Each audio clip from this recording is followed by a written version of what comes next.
Programming on WTTW is made possible in part by viewers like you and by the following. In 1945, Walter Smith Sr. opened a family business in his name. 4 generations in, and the Smith family remains committed to the ideals he set forth. Offer furniture for all Chicagoans, including a variety of styles and price points, and provide service to all who enter our doors, including in-store and in-home design assistance. We look forward to welcoming you into the Smith family, just as we have since 1945. Lyric Opera of Chicago presents The Magic Flute. Mozart's miraculous blend of comedy and romance comes to life in a critically acclaimed production. On stage, November 3rd to 27th. Tickets at lyricopera.org. WTTW programming originates from the Renee Crown Public Media Center.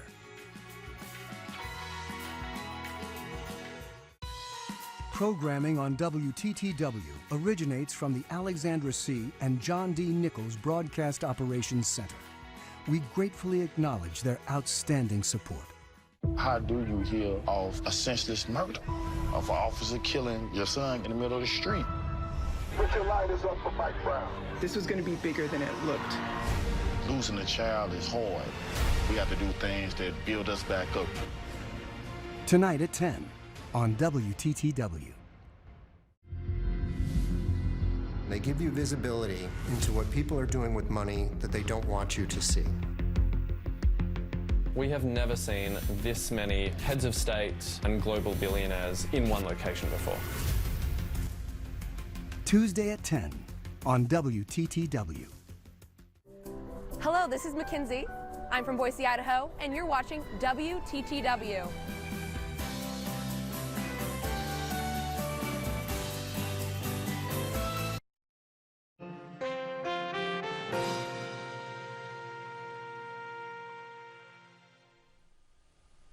Good evening and welcome to Chicago Tonight. I'm Paris Schutz. And I'm Brandis Friedman. On the show tonight. And you could feel like everybody pushing up behind you, like you couldn't move your arms, you couldn't breathe. 8 dead, dozens wounded at a music festival in Texas. We talk with a reporter on the ground about what we know so far. It's also the largest investment in public transit ever. $1 trillion investment in American infrastructure sits on President Biden's desk. What the bill could mean for Illinois. This shot is safe. It's been really well studied. Younger kids are now eligible to get the COVID vaccine. Is Chicago Public Schools helping the cause or making things harder for families? A pill for people infected with COVID-19. A health professional shares more. Data shows a recent spike in shootings downtown, how violence is affecting the economic hub. I know Adam Toledo's parents did not fail him. Following controversial remarks by McDonald's CEO, a new campaign asked the company to do more than apologize. That and more from Cranes. And daylight saving time has ended, but what does the change mean for your sleep health? But first, some of today's top stories. Travel restrictions on some 33 countries, including China and much of Europe, are being lifted for fully vaccinated travelers. Some international flights were reportedly packed as travelers from across the world look to reunite with friends and family in the United States. U.S. Secretary of Commerce Gina Raimondo was at O'Hare Airport this morning to celebrate the lifting of the restrictions first imposed by the Trump administration in early 2020. Raimondo said in a statement, quote, "The travel and tourism industry is a vital part of the American economy, providing millions of jobs to Americans. Today, we are excited to announce that America is open for business for fully vaccinated international travelers." And U.S. Health and Human Services Secretary Javier Becerra was at a Humboldt Park Community Health Center this morning to discuss the Biden administration's investments in maternal health. Becerra was joined by Congresswoman Lauren Underwood to talk about efforts to address the issue of mothers dying shortly after childbirth. A bill from Underwood aimed at tackling the issue was recently incorporated into the president's Build Back Better legislation. Becerra noted the particularly high rates of death for Black and Native American mothers. There are still people in this country who are dying shortly after giving birth. And we wouldn't think of that occurring in the richest nation in the world, but it does. And unfortunately, it happens to particular communities more than others. And renters facing financial hardships due to the pandemic will have to wait another month to apply for rental relief. The Illinois Housing Development Authority says it will reopen the state's rental payment program on December 6th, not today as originally planned. In a statement, IHDA says a vendor needed additional time to ensure the online application platform was functioning properly. The Housing Authority says despite the delay, rental assistance will still be dispersed by the original December deadline. IHDA says the first round of the program, launched in May, approved more than 57,000 applications and paid out nearly $540 million. Up next, details on a music festival that turns tragic in Texas. Stay with us. Chicago Tonight is made possible in part by Alexandra and John Nichols, the Jim and Kay Mabie Family, the POLK Brothers Foundation, and the support of these donors.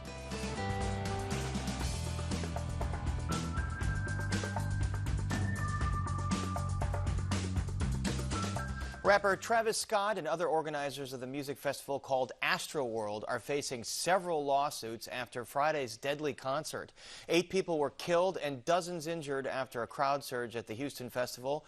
2 Naperville natives were among those killed. In a statement on Twitter, Scott says he is, quote, absolutely devastated. He has since vowed to pay for the funeral expenses of those killed. In 2015, the rapper was arrested in Chicago during his show at Lollapalooza for encouraging fans to jump the barricades. And joining us to discuss the deadly festival is Lucio Vasquez, a digital reporter at Houston Public Media. Lucio Vasquez, thanks for being here with us on Chicago Tonight. So, 8 people reported dead, dozens more injured, treated for injuries at the hospital. Do we know what those 8 officially died of? Yeah, so the official deaths have not been released yet. We do know the autopsies were conducted today, but again, we don't have those findings. Again, what we do know, basic preliminary information from this criminal investigation that just started from the Houston Police Department here, that we do know that around 9 o'clock, the surge started as Travis Scott began to perform, and that people were compressed among thousands and thousands of people, and it made it incredibly hard for people to breathe, and this resulted in a lot of them passing out, and et cetera, et cetera. And from the concert goers you talked to, what were their recollections of that entire experience, including what the rapper Travis Scott said on stage? Yeah, so I spoke to a lot of them earlier today near the stadium in which the event took place, and they were going back to remember and remembrance of the people who had passed away, and they were all visibly shaken by such a tragic event. I remember one specific person, a 36-year-old woman. She visited, or she attended the concert with her 16-year-old niece, and she told me that they got separated as the crowd started to surge, and all she could remember is not being able to breathe and hearing the screams of her niece calling out for her.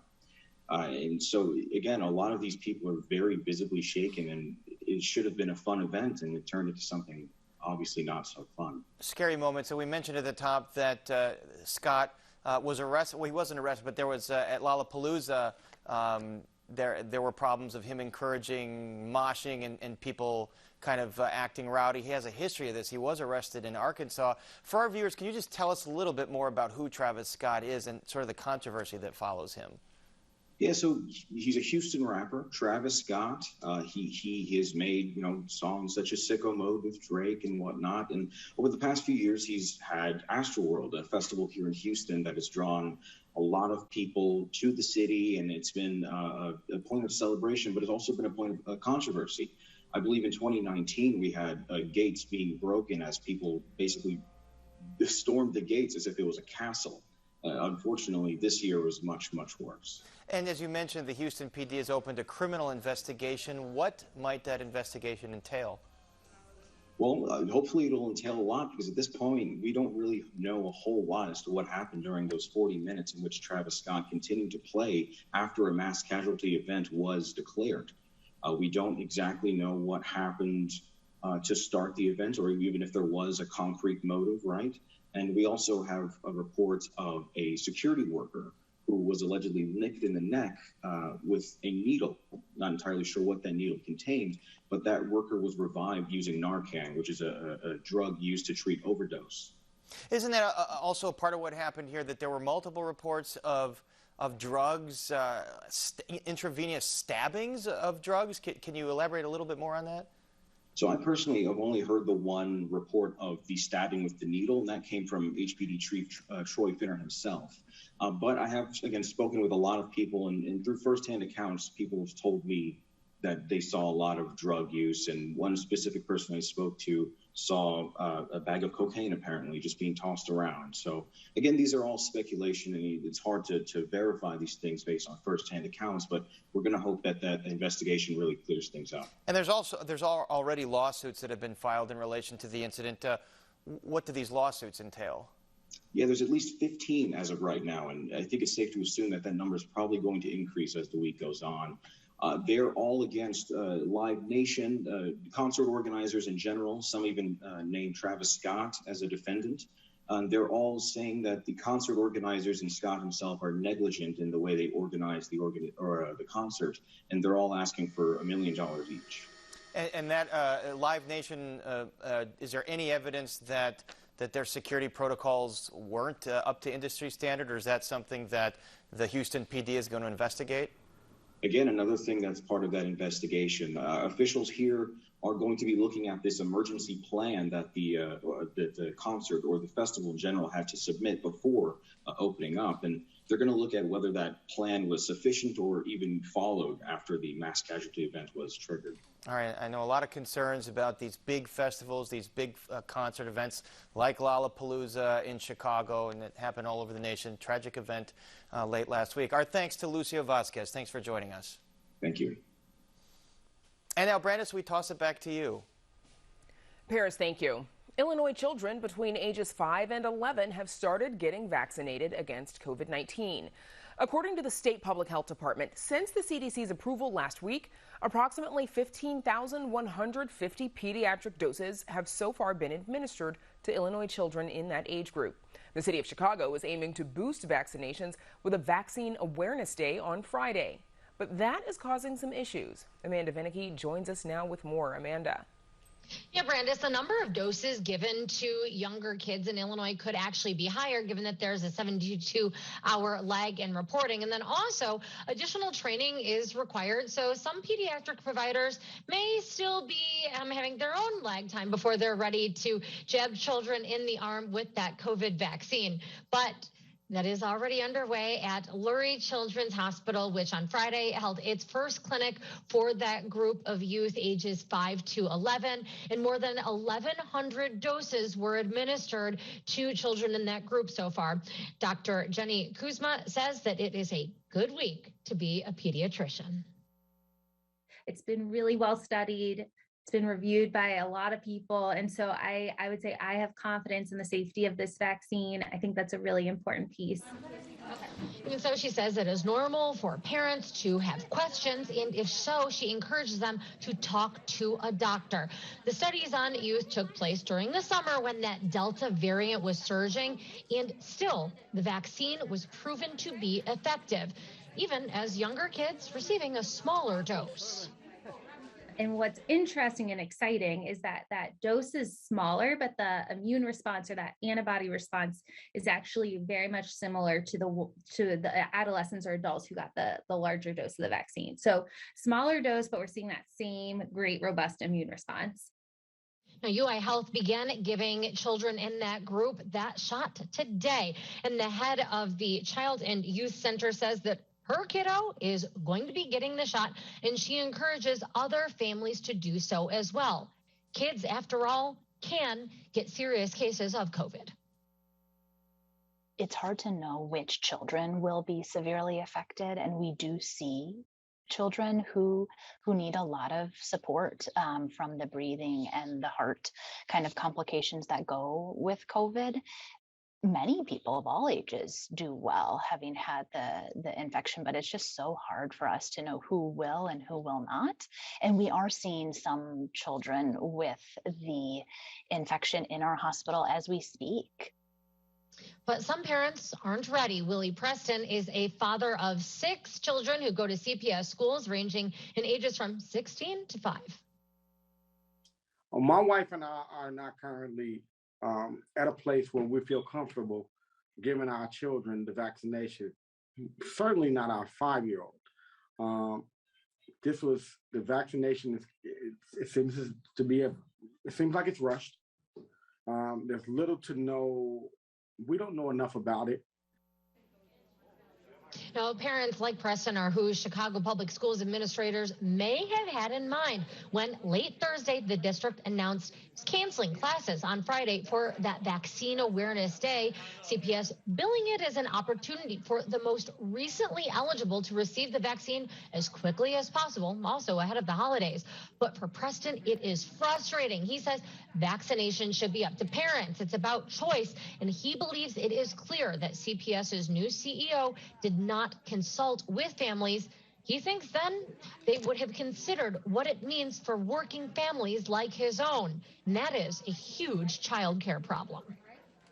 The very short notice of the kids having a out of school day that we had no knowledge of is 100% has created a child care issue for my house and for my wife and I. So at this point, we're probably going to stick some names in the bag, shake it up and pull and see who's going to take off work that day, because we just don't have that child care help in place. Also to consider, parents or guardians need to be on hand for those minor youth to get the vaccine. Also, the day before, Friday, well, that is also a CPS and a federal holiday because of Veterans Day, still one that not all workers get off. Founder of the child care and sitter service, baby maven Brittany Gabby, says she began getting frantic calls from parents when that announcement went out late Thursday. Her company organized a small group sitting session, and there are still some spots left.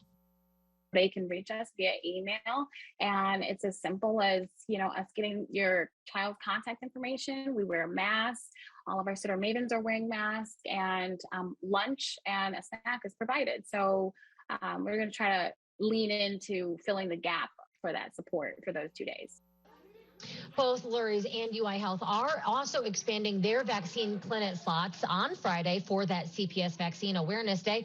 Lurie, for example, another 50% of slots available, so about 600, and they will be open instead of from 1 to 7 just in the afternoon. They'll be opening starting at 9 a.m. You do not need to be a patient to get a vaccine or to have your child vaccinated at either of those clinics, but you are supposed to register for that slot and sign up online. Now, by the way, CPS did not respond to questions, including one from critics that suggests that that day off on Friday, that really what it is all about is a lack of substitute teachers available that day. With that, back to you, Brandis. Amanda, thank you. And now to Paris and what the federal infrastructure bill could mean for Illinois. Paris. Brandis, the long-debated historic $1 trillion infrastructure bill sits on President Joe Biden's desk after the U.S. House passed the measure late last week. It provides big investments in roads, bridges, railways, and broadband internet. According to Illinois Congressman Sean Casten, the state will see billions from this plan over the next 5 years, including $149 million to expand the state's electric vehicle charging network, a minimum of $100 million for statewide broadband coverage, $27 million to protect against climate-related events, nearly $10 billion for highways, $1.4 billion for bridge repair, $22 million to protect against cyber attacks, $1.7 billion to improve water infrastructure, aka lead pipe replacement, and more than $600 million to develop airport infrastructure. And joining us with their perspectives are Reverend Larry Bullock, President and CEO of the U.S. Minority Contractors Association, and Michael Storino, President and CEO of the Illinois Road and Transportation Builders Association. Welcome both of you back to Chicago tonight. Michael Storino, what are the big projects in Illinois and the Chicago region that are going to get a big boost now from this bill? Well, it's great to be here, and thanks for inviting both of us. Reverend Bullock and I have a great relationship and look forward to seeing the federal infrastructure program make that even stronger. There are so many projects on the waiting list. I can go on for hours, but I know time is limited. Just tomorrow, there's going to be a big press event where President Harmon and Speaker Welch are going to call for action on the 290 corridor to improve the nation's most congested highway, to reconnect neighborhoods, to improve the aging transit system. Lakeshore Drive is another great project that needs to be addressed. It needs to be hardened up. There's a big chunk of money for resiliency. That's to improve our infrastructure to make it withstand some of the severe extreme weather events that we are experiencing and likely will experience. I-80 is moving, and I know thanks to Governor Pritzker and Rebuild Illinois, but it can certainly use an infusion of money to make that project go quicker so that that truck traffic can get to and fro in the Southland region of Chicago. So Mike, you bring up I-290. I was just on that Hillside Strangler yesterday, so that's been on the minds of public officials for a long time. Reverend Bullock, what does this mean for jobs, especially for union labor in Illinois? Well, thank you once again, Parrish, for having us. As Mike had indicated, we look forward to these getting the band back together again. We've been on here before, prior to the bill passing, and certainly had our perspectives from our various constituencies. My main concern has and continues to be the issue of how these funds are spent and if they are spent equitably, and if there's diversity and equity involved in the expenditures, especially in the major urban areas, such as the city of Chicago, the greater Naperville area and Rockford and places like that. But we also represent, as you know, across the United States. We're in 16 states, so we have an interest beyond just Illinois. But here in Illinois, I said the last time we were on, I'll say it again, we've got to make certain that we deal with the issue of wastewater management and wastewater treatment, because those things affect the quality of life for so many people, especially in these urban areas. And is there money for this? Is there significant monies for that? Yes, not enough, but you know, we're on once before and we talked about the American Society of Civil Engineers and the Illinois Society of Civil Engineers, which basically said to us that we are about 20 years behind in adequately funding our infrastructure, particularly dealing with wastewater management and dealing with drinking water, lead pipes and things like that. Those are things that affect persons' lives directly on a daily basis. You can't live very long without water. And we have so many communities today that are like the situation out in Dixmoor and Harvey and Robbins and places like that, not just up in Flint, Michigan and places like that. So I'm glad to see the funds in. And I was listening this morning to former Governor, now Secretary of EPA, Jennifer Granholm, talking about this bill and how clean energy and the jobs from this clean energy are going to be jobs that we cannot export. And so that to me is very important. I'm concerned about the bridges and the highways, but I'm concerned about the clean energy and dealing with wastewater treatment. Mike Storino, speaking of clean energy, there's a lot of money for electric vehicle charging stations, and Governor Pritzker's talked about wanting to improve Illinois' infrastructure in that regard. What will come out of this bill as it relates to EVs? Well, you know, it's a very exciting time in the electric vehicle world. Illinois has the Rivian plant, and the more we can move towards electric vehicles, we can support one of our own major manufacturers.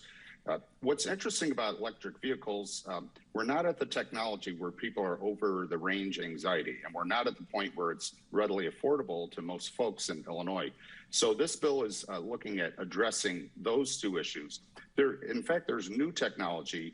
It's being deployed in other countries. I'd like to see it deployed right here in Illinois, where you can integrate electric charge right into the highway, and you can have cars right over it, wireless dynamic charging of vehicles. We can be a world leader in electric vehicles and make our environment cleaner and make our economy stronger. Yeah, I think in northern European countries like Denmark, they've been doing things like that. Reverend Bullock, I want to point to a comment that the Transportation Secretary, Pete Buttigieg, made today about racism that was kind of inherent in some planning decisions in urban areas in the past. Let's take a look at that. I'm still surprised that some people were surprised when I pointed to the fact that if a highway was built for the purpose of dividing a white and a black neighborhood, or if an underpass was constructed such that a bus carrying mostly black and Puerto Rican kids to a beach, or it would have been, in New York was designed too low for it to pass by, that obviously reflects racism that went into those design choices. I don't think we have anything to lose by confronting that simple reality. And Reverend Bullock, he was talking about New York, but this is the kind of thing that's been discussed in Chicago with respect to planning over the last 50 years. So how do transportation and infrastructure decisions have to be made here to guard against that? Well, as you know, systemic racism exists in America. It has since 1619. So we're under no illusions that systemic racism was not involved in engineering and design. We know it's true, and they've had empirical evidence to verify that.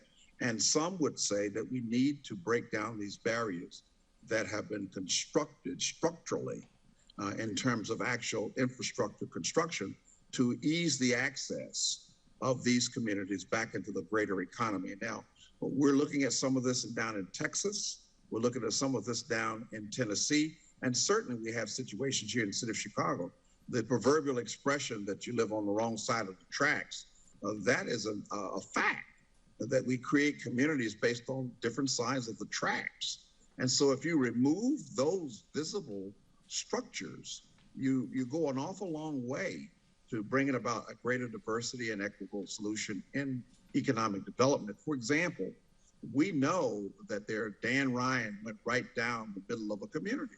And we know for years in my district, when I was in the House of Representatives, if you're on the west side, you're in Bridgeport, Canaryville. If you're on the east side, you're basically in the public housing project, Robert Taylor Homes, Ida B. Wells Stateway Garden.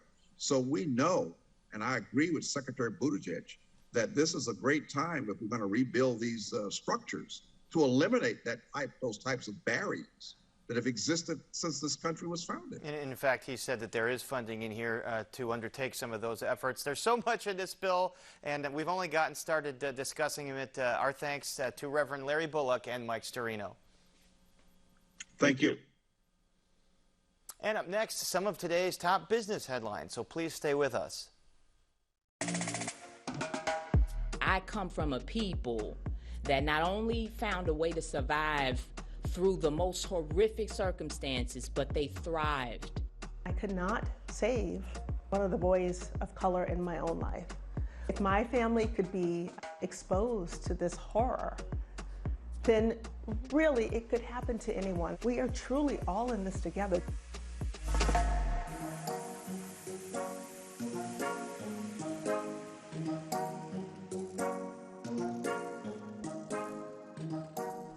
Insurance giant Allstate may have a buyer for its 186-acre North Shore headquarters. Another Loop office building is saddled with empty space. And in light of comments made by McDonald's CEO about the parents of children who died this past year, a new ad campaign hopes to bring the company to the bargaining table. Take a look. I know Adam Toledo's parents did not fail him. I know Jaslyn Adams' parents did not fail her. And McDonald's, you are the victimized. We're not going to tolerate it anymore. We're not going to take it. This has to stop.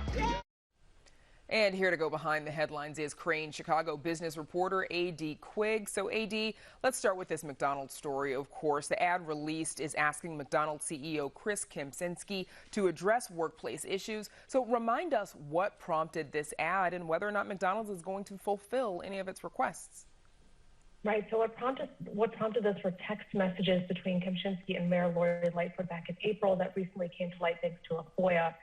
In those texts, Kempczynski appeared to blame the parents of two children who were shot and killed in the city, Adam Toledo and Jaslyn Adams. Adams was shot and killed in a McDonald's drive-thru with her father. Adam Toledo was shot and killed by a CPD officer. Those calls came from SEIU, the union, asking for him to meet with Black and Latino workers and community leaders to find ways to address systemic racism and other issues at the company. Is he going to do it? He says yes. He issued a 6-minute apology video he posted internally and said he hoped to meet with both families and community leaders about the issue.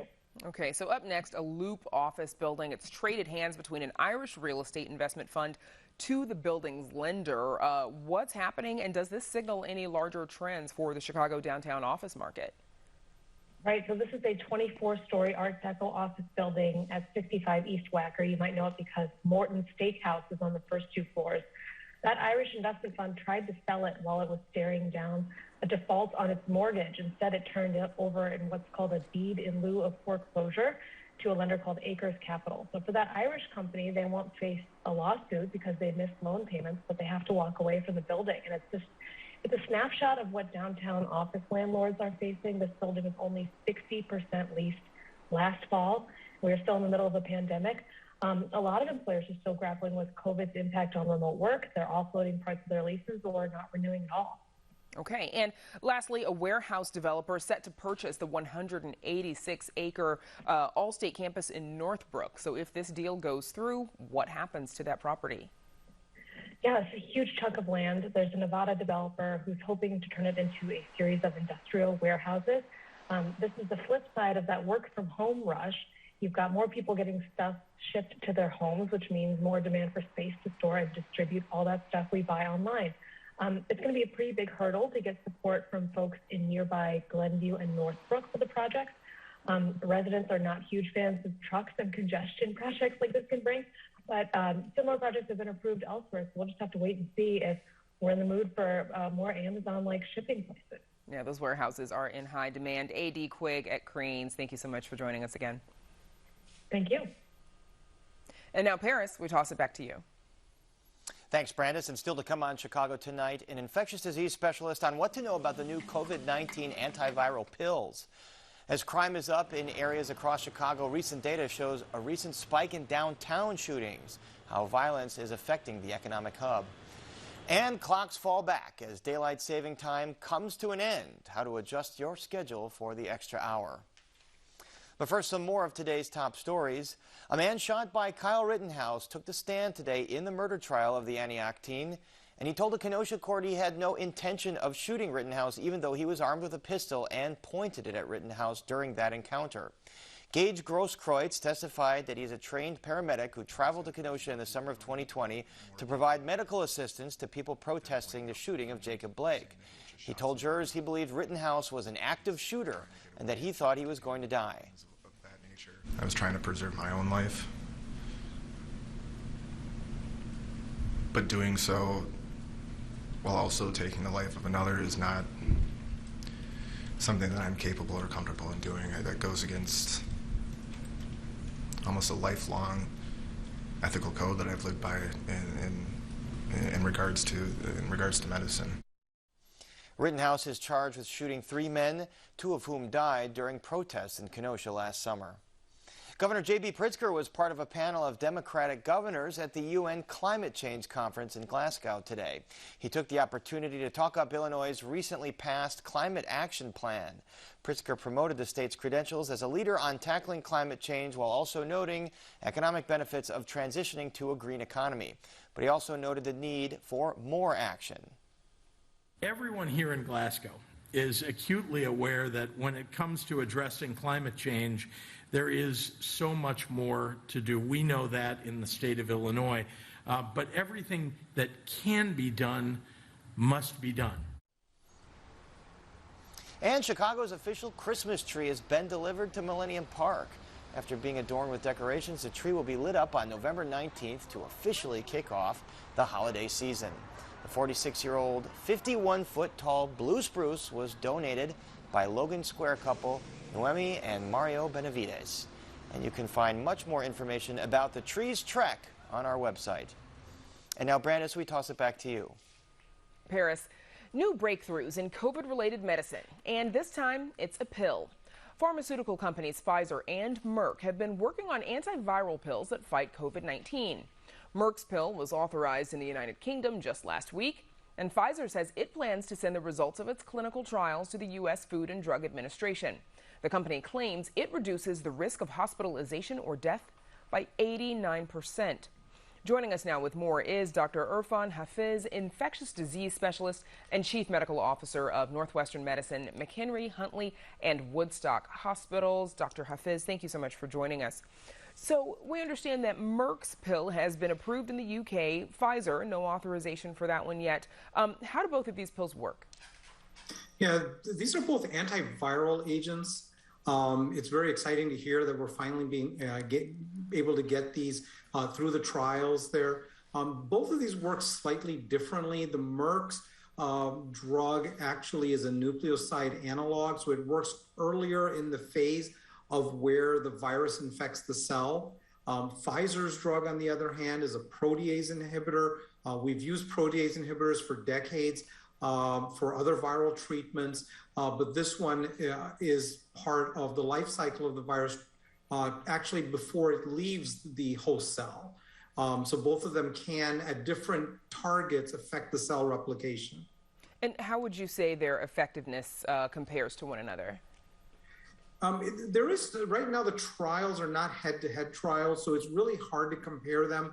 Both of them seem to be quite efficacious. The Merck's trial, it says it's about 50% ability to reduce hospitalization if given within 5 days of onset of symptoms. Pfizer's drug, on the other hand, is claiming 89%, as you mentioned on the opening, if given within 3 days, however. So they're both highly effective. I'm sure we're going to hear more as time goes on with really what the head-to-head comparison looks like. And these are, they're both a course of pills, correct? Correct. Both of them are 5-day treatments that need to be started preferably within 3 days. Right now, Pfizer's looks like up to 5 days of symptoms is possible. The sooner you get treated, the better. This is really before you're hospitalized. By the time you're hospitalized, these antiviral drugs are probably too late to do any good. Okay. So Pfizer's CEO, Albert Bourla, spoke about the pill. Here's what he said. And not everybody are getting the vaccines. So this is why we have this unfortunate situation that our ICUs in hospitals is overcrowded by unfortunate people that are getting the COVID. Now we have a solution for that. And this is exactly where it fits. This is not to prevent at this stage COVID. This is to treat those that unfortunately got the disease. And just to be clear, at the top of that soundbite, he says not everybody is getting the vaccines.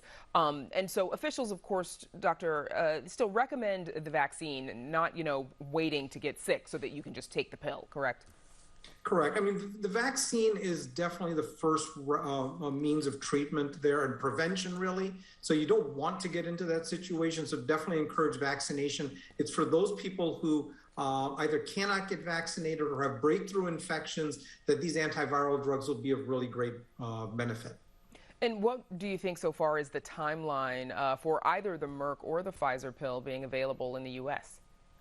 Probably it may be in the next month to 2 months. I think there will be some emergency use authorization, EUA, as it's called, from the FDA as well. I do believe that these drugs will play a big role. And there will probably be other drugs that will be similar as well coming down through the development pipeline there. But these drugs will probably be fast-tracked by the FDA. And of course, is a patient eligible to receive the course twice? For example, if you get COVID in January and are given the pill, and then, several months later, if you should happen to get it again, would the pill still be effective? Yeah, probably yes. It should work. I think that one of the key points there is that unlike vaccination, the pills are not going to provide any long-lasting immunity. They're going to help curb the onset of symptoms, reduce the severity for that round of infection. It will not prevent the next infection and therefore may have to be used again. Okay. Now, the U.S. is paying $712 per patient for Merck's drug, and that's what's been negotiated. How does that price translate to consumers? Really hard to say at this point.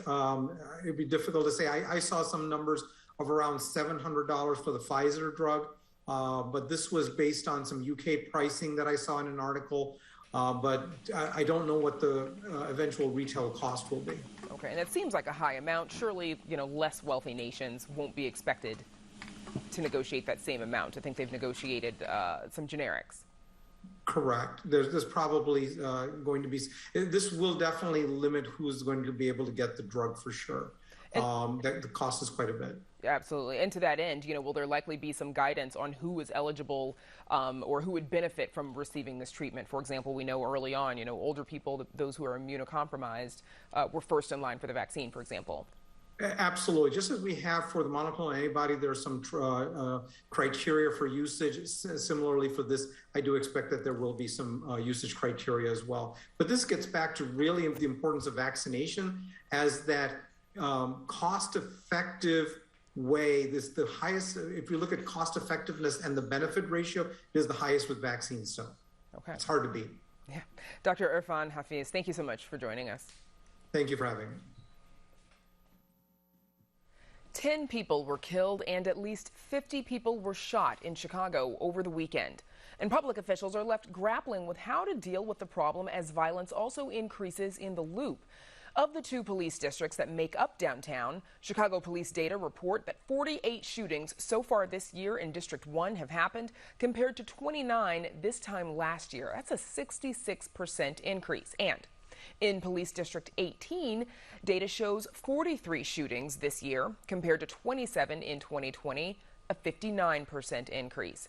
Joining us to discuss the impact of this increase in violent crime downtown are Deborah Gershbein, president of Streeterville Organization of Active Residents, Andy Boyle, director of product engineering for the Chicago Sun-Times, where he's done data analysis on city violence, and 2nd Ward Alderman Brian Hopkins, whose ward covers parts of downtown. Thanks to all 3 of you for joining us. Andy Boyle, let's start with you, please. Neighborhoods across the city are experiencing a rise in crime this year, as we know. Your team, though, recently reported a 220% rise in shootings downtown. Explain to us what you all found there. Yeah, so what we found is we identified 16 of the police beats kind of in the downtown area that we wanted to focus on and just see how, because we've been hearing a lot of reports about, and also there have been some viral incidents that have kind of exploded around there. So we just kind of wanted to take a look. And what we found was there's more than triple the amount of shootings compared to all of 2019 happened through near the end of October for 2021. And so what people are saying, there is some proof to back up what people had been saying, that it did feel more dangerous. It did feel like crime was increasing. But what we also did was we looked at the city as a whole. And what you see is the entire city has seen like a 68% increase in shooting victims compared to 2019, 60% increase in shooting fatalities compared to 2020. So what you are seeing is it's kind of happening all over, but it's been also coming downtown more than it has in recent years.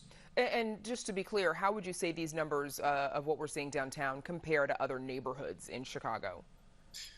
From a numbers perspective, you have a lot of other areas, especially there's one police district in West Garfield Park when we looked at the data analysis. That one area had, I think, more than 50 total shooting victims. And so the downtown area that we looked at had about like 77. And so, but there's only about 7,000 people that live in that one area in West Garfield Park. So there is what we call a safety gap between some of these areas. Now, that does not say that the shootings that are occurring downtown don't matter. They all matter. But what some of the theories that have been passed along is what is happening in some of these other neighborhoods is now coming downtown. And partially because some people have been moving downtown, or excuse me, visiting downtown to feel safer. And Deborah Gershbein, your organization, you work closely with the residents of Streeterville, of course. It's a neighborhood in downtown. What are you hearing from residents about this? Well, the residents are very alarmed, and they have been voicing their concerns quite frequently. This is a whole new world for everyone downtown. We have not experienced crime and gun violence like we have recently. There are many, many problems that are happening, and the violence that happens just on the street randomly does affect our neighborhood. Even though it's fewer than some of the other neighborhoods, it is happening where it never happened before. Residents are afraid to go out during certain times of the day, and now that it's getting dark earlier, this is going to be a major problem for the residents in the city. Alderman Hopkins, what do you think could be leading to this increase in violence and shootings downtown? Yeah, I think there's 2 main reasons driving it. Number one is just the effects of the pandemic, on society as a whole. It's really kind of the same phenomena that drives these stunning increases in violence on airplanes, for example, or, accounts of people attacking people in line at a grocery store or whatever. The whole society is on edge. We are stressed out, and we've just gone through and are, in fact, still going through, such a very dramatic and frightening experience collectively, and not all of us are responding well to it. It's also having ramifications throughout society where the social institutions seem to be breaking down before our very eyes. So it fosters an environment where authority can easily be disrespected. And that's what the police officers tell me, especially the ones who are assigned to downtown. They're frightened by the hostility and the violence. Even when they encounter an offender committing a crime, the threat of violence that is used against them has never been greater, and we see the results of that with the recent incident in my ward, where someone fired at the head of a police officer who was trying to take him into custody, and shot him with a glancing blow, fortunately, so he will recover. But that's just indicative, of the increasing level of violence that's being perpetrated as part of these crimes. It has everyone on edge, not just the residents, as Debbie mentioned, but the police officers as well. And Andy, we know from recent reports that more guns are being recovered by Chicago police compared to previous years. How does that factor into this issue? Yeah, one of the things that we found in a previous article that we had worked on was ATF data. So the total amount of firearms have gone up more than a third just between 2014 and 2019. But the pistols that they've recovered, which is one of the primary weapons that they use, have gone up almost 75%. If you include also the extended clip magazines that a lot of police have been also recovering, where previously you might have had only 15 rounds, you can now have 50 rounds. And then also they're sometimes turning some of these firearms into automatic weapons as well. And because of how a gun fires, that sometimes leads to more of a spray, which sometimes means unintended victims also get shot as well. And so that's you have a lot of people coming downtown with more guns than they used to have, just because more people are packing. And Deborah, what effect is this having on the downtown community? Are businesses deciding to leave? Well, unfortunately, if you walk down Michigan Avenue, you will see many businesses that have left already, and I'm sure there are more to come. The fact that these gangs of criminals just walk into a retailer and grab whatever they want and leave is very alarming to businesses and residents. It's like, who's next? Who is going to go into the next store and grab the entire window display and take the contents and then probably have no consequences? I don't know how the police can possibly stop this type of activity when there are so many people involved in these incidents. It's very alarming, and I hope that the businesses can come up with some solutions to avoid these type of incidents happening in the future. I know that we have had walk and talk with the retailers, with the 18th District Commander and some of the sergeants and officers about what the retailers can do to avoid this going forward. And Alderman Hopkins, before we run out of time, about 30 seconds, what would you like to see CPD, Chicago Police Department, do to address this? They have to adjust their tactics. We've done that recently with a citywide carjacking task force, so we're responding to the changing criminal behavior by adjusting the way we police. We need to do that downtown, too. We need a greater police presence on the sidewalks and the streets of Michigan Avenue in particular, and they need to use technology to a more effective means with the cameras that we have placed to be able to apprehend criminals while they're engaged in a crime and stop them from committing the next crime. Of course, this is a situation that's experienced by a lot of neighborhoods right now in Chicago as well, in addition to downtown. Andy Boyle, Deborah Gershbein, and Alderman Brian Hopkins, thanks to the three of you for joining us. Thank you. Thanks. Thank you. Up next, how to adjust your sleep schedule as daylight saving time comes to an end. But first, a look at the weather.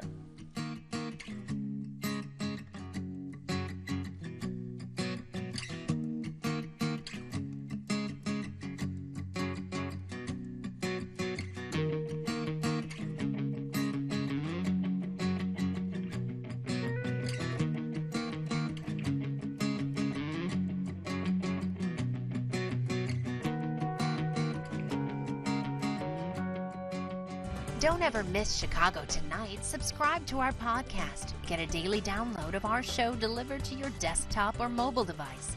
Go to WTTW.com/Chicago Tonight podcast and subscribe.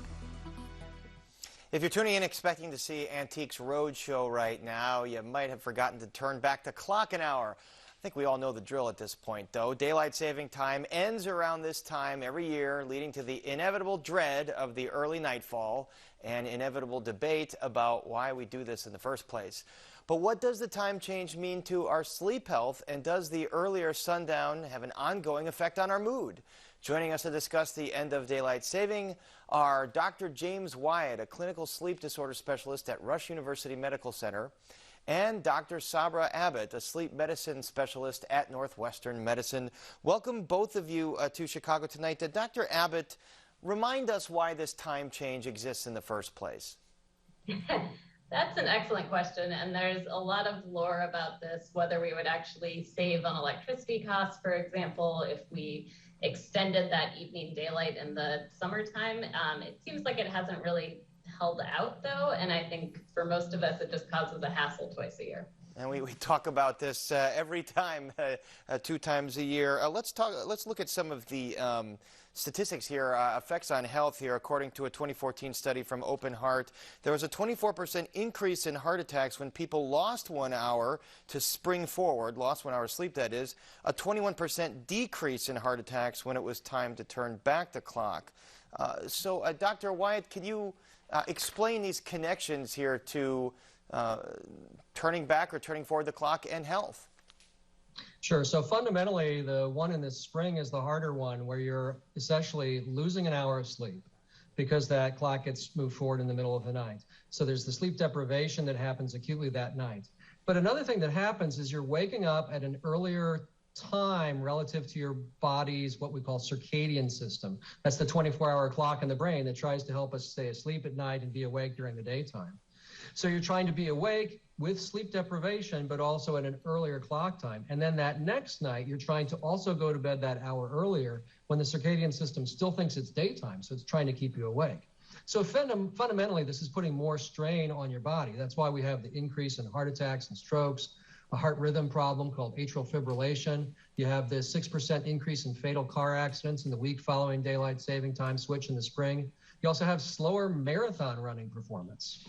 Wow. But, you know, Dr. Abbott, it's not unlike flying to the East Coast or flying to a different time zone, or say you're flying overseas. I mean, there are different things that are recommended to do to mitigate some of those changes. So how should folks mitigate the effects of the time change?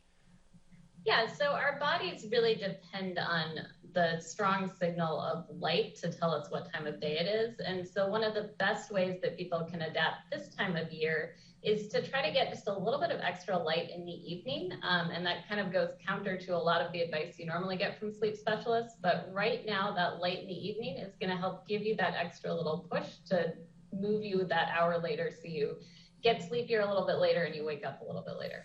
Dr. Wyatt, we hear so many folks complaining now about the early sunset, usually before 5 this time of year. Are there tangible connections between that and people's mental or physical health? Yeah, it's more the opposite direction we're concerned about. So one of the things that's recommended by consensus of the major organizations, such as the American Academy of Sleep Medicine, what we prefer is to stay on standard time year-round. The point there is we want to favor morning light exposure so that you get that critical signal in the morning that helps align, or what we call entrain, your body's 24-hour clock. But it's also the time of day that's much more important to get light exposure to prevent or to reduce the frequency of things like seasonal affective disorder, also known as winter depression.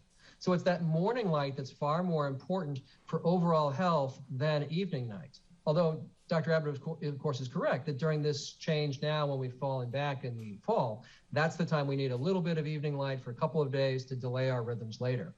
But fundamentally, it would be a much healthier, safer thing to stay on this standard time that we just switched to year-round.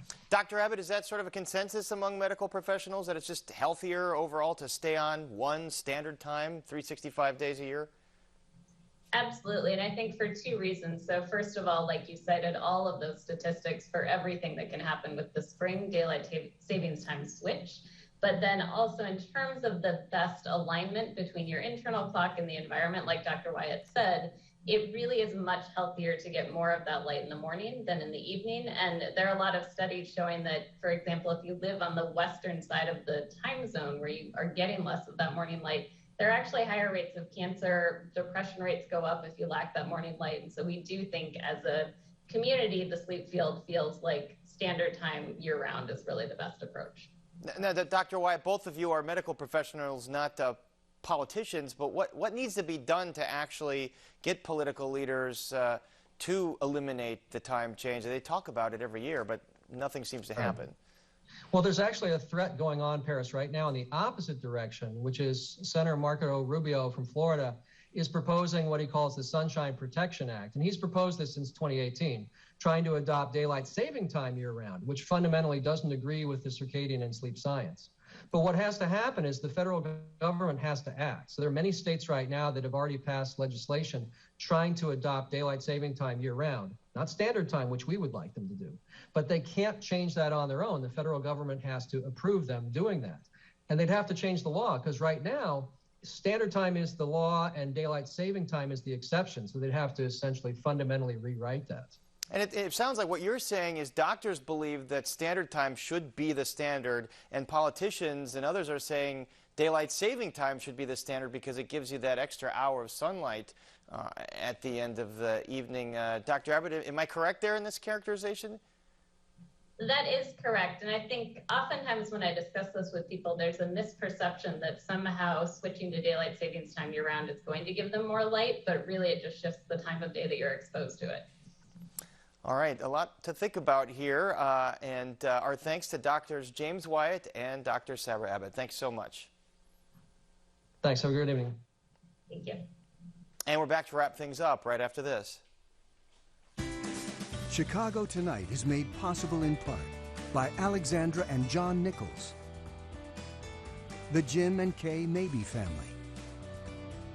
the POLK Brothers Foundation, and the support of these donors.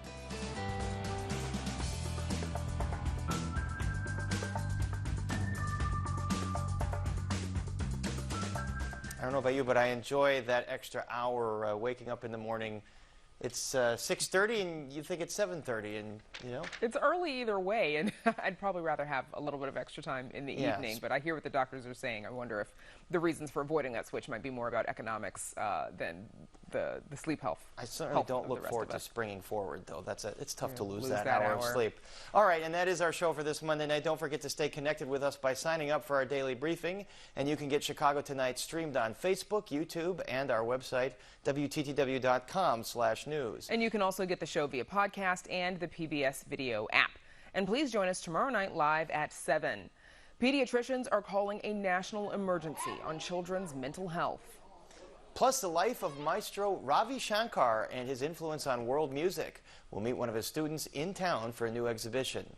And now for all of us here at Chicago Tonight, I'm Paris Schutz. And I'm Brandis Friedman. Thank you for watching. Stay healthy and safe, and have a good night.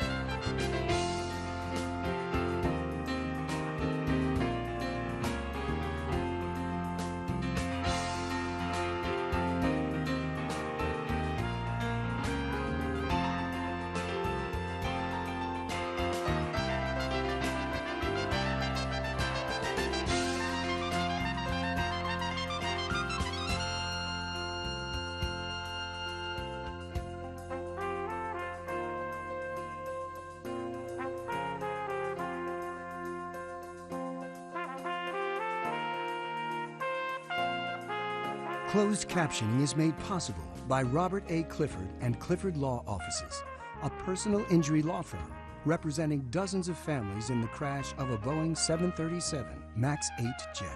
Mr. Clifford is the lead counsel in litigation in federal court in Chicago.